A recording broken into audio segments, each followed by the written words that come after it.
жаңағы басқа да анимациялық фильмдер осы дін туралы. Ислам деген негіз нағыз өркениеттің діні ғой. Өркениеттің діні. Біз сол жұмыспен қамтуымыз керек қой. Ал жаңағы діни басқармаға түсіп жатқан қайырымдылық қаржыларды осы бағытқа жұмсауымыз керек. Міне оның басында тұратын біздің мұсылмандардың діни басқармасы.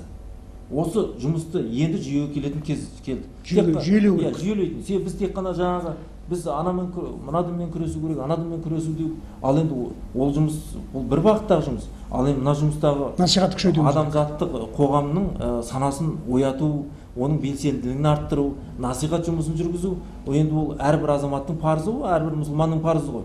Біз осыны ұмытып кетіп жатамыз да, біз тек қана жаңағы екінші жағынан көп ойлаймыз.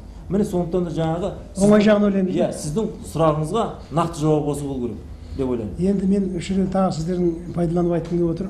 Бұқаралық ақпарат құралдары өте осы жерде көп рөл атқарады. Сондықтан осы жағына, дін жағына көбірек басымдық берсек, әсіресе өзіміздің ұлттық мүддені көздейтін дін жағына басымдық беретін болсақ, жаңа адасқанның айыбы жоқ, қайтып оралады ғой отбасына. Енді мен екеумізге қарап, халқымның қалауының қателік таппаған, өзінің ұлтының діннің, тілдің мүддесін көздейтін осындай азаматтармен біз әрқашанда мақтан тұтамыз, қуаныштамыз. Әрдайым істеріңізді алға баса берсін.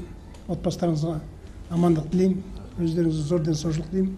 Әрдайым халықтың қалаулысы беріңіздер, халықтың мүддесіне шыға беріңіздер. Көп рахмет уақыт бөліп келгендеріңізге. Сізге де еңбегіңіз жемісті болсын. Халқымызға, елімізге осы жақсы мұсылман дінінің несін үгіт-насихат жасап жүргеніңіз үлкен бір сауапты жұмыстар ғой барлығы. Ассаламу алейкум ва рахматуллахи ва баракатух.